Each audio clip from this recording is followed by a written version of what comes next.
स्वागत हो रविनंदन।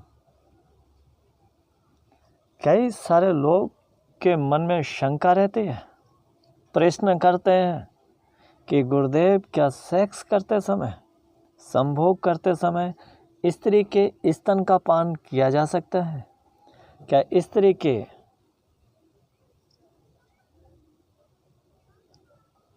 निपल्स का चूषण किया जा सकता है? इस पे थोड़ा सा विवादास्पद है। हालांकि प्राचीन जो काम सूत्र ग्रंथ है उसमें स्त्री के स्तनों के मर्दन के बारे में तो वर्णन है, लेकिन चूषण के बारे में नहीं है। ध्यान देना मेरी बात पे। दूसरा, ओशो भी कहते हैं, ओशो ने वर्णन किया है कई जगह अपनी पुस्तकों में कि सेक्स का स्त्री की छाती से, स्तनों से कोई लेना देना नहीं। ध्यान देना, आगे मैं अपना भी मत रखूंगा यहाँ पर। सेक्स का कोई लेना देना नहीं।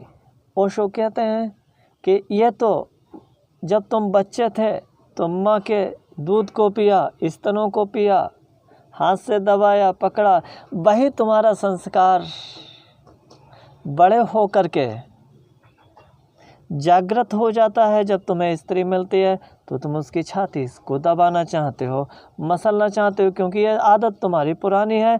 इसका संभोग से कोई लेना देना नहीं है, संभोग के आनंद से इसका कोई तात्पर्य नहीं है, कोई तथ्यात्मक नहीं है। ये दो लोगों की बात होगी। एक प्राचीन काल में मर्दन बताया, कुचों का मर्दन करना चाहिए। जब प्राचीन काम सूत्र में ये बात लिखी हुई है, अब मेरा तर्क चल रहा है, मेरी परिभाषा चल रही है यहाँ से। जब प्राचीन काम सूत्र में बोला गया है कि कुचों का मर्दन करना चाहिए, कई सारे इस श्लोकों में मैंने पढ़ा है, कुमार संभव में पढ़ा है, कवि कालिदास जी के समय में बड़ा वर्णन किया गया है इन अंगों का काम सूत्र में, श्रृंगार शतक में, जो कि भर्तृहरि जी के द्वारा रचित है। तो आखिर ओशो की ये बात कहाँ तक मैच करती है कि संभोग से कोई लेना देना नहीं है? ओशो ने निराधार बात कही है यहाँ पर। हाँ, एक बात उन्होंने कुछ सही कहा है कि ये संस्कार होता है, लेकिन वहाँ तो माँ और पुत्र का संबंध है, लेकिन पत्नी के साथ में पत्नी के स्तनों की तरफ क्यों? लेकिन मैं कहता हूँ, संभोग का, सेक्स के आनंद का कई गुना परिणाम बढ़ जाता है जब आप स्त्री के कुचों का मर्दन करते हैं, स्त्री के स्तनों को, छातियों को मसाज देते हैं, वार्म अप करते हैं। और एक अनुभव की बात, ये कई सारे लोगों का अनुभव है। चाहे तो आप अपने पुरुष अपने स्तनों पे आगे के जो निपल्स होते हैं उस पर उंगली फिरा के ऐसे ऐसे देखे तो तुरंत लिंग में तनाव होने लगता है। मैं नपुंसक लोगों की नहीं कह रहा हूँ, मैं नामर्द लोगों की बात नहीं कर रहा हूँ, मैं उनकी कर रहा हूँ जिनके अंदर यौवन बचा हुआ है, काम शक्ति बची हुई है, शेष है। तो आप ऐसा करें, मेरा सुझाव है। अब इसके फ़ायदे क्या हैं? इसके फ़ायदे हैं, कामशास्त्र में बहुत पहले से बताए गए हैं कि ऐसा स्त्री की छाती का मर्दन करना चाहिए। इससे उसके अंदर रति क्रीड़ा का जो आनंद है वो कई गुना बढ़ जाता है। आप खुद अपने स्तनों को स्पर्श कराएं अपने सेक्स पार्टनर से, उसको छुएं, छेड़ें, तो देखें आपके संभोग की बीड़ा के तार कैसे बजने लगते हैं, कैसे हलन चलन तुम्हारे अंदर होने लगता है। तो कैसे कह सकते हैं कि ओशो, यहाँ पर ओशो कैसे कह सकते हैं कि सेक्स से कोई संबंध नहीं है? बेबुनियाद बात है। यहाँ पर ओशो का तर्क निराधार, मैं प्रैक्टिकल बात कर रहा हूँ। मैं कह रहा हूँ, किसी भी पुरुष को बैठा दो, उसकी छाती पे ऐसे ऐसे उंगली अगर आप फिराएंगे और देखेंगे उसके लिंग में तनाव आने लगेगा। ठीक इसी प्रकार से महिला के स्तनों का भी आप मर्दन करें। अब रही बात चूषण की, चूषण करने से कई गुना संभोग का आनंद बढ़ जाता है।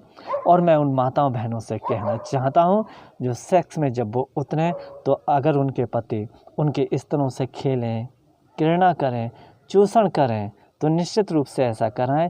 इससे आप चरम सुख का अनुभव करेंगे, चरमानंद को प्राप्त होंगे। क्योंकि मैं कहता हूँ जिसका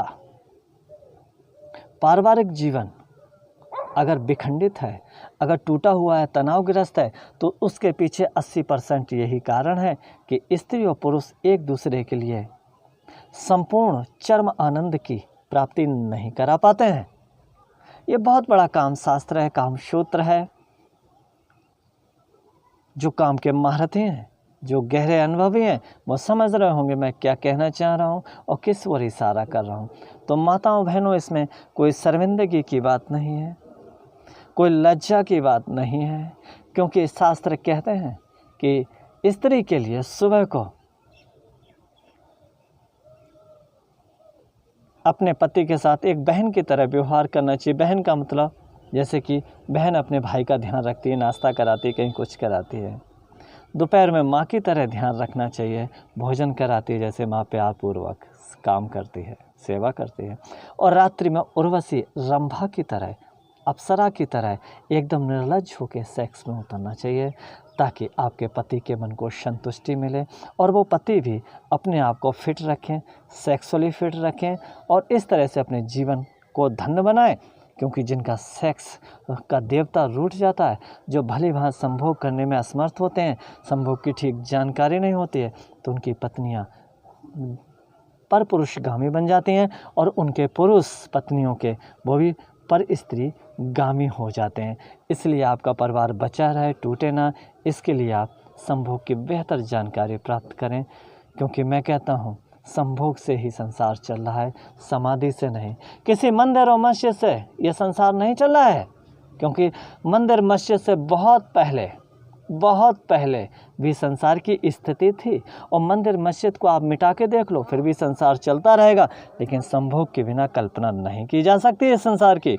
तो संभोग के गहरे अनुभव करो, पवित्र प्रयोग करो और वो तंत्र साधना के द्वारा ही संभव है। आप अपनी स्त्री का स्तनपान कर सकते हैं, मेरा सुझाव है, मेरा सपोर्ट है। ओम शांति, ओम क्रांति।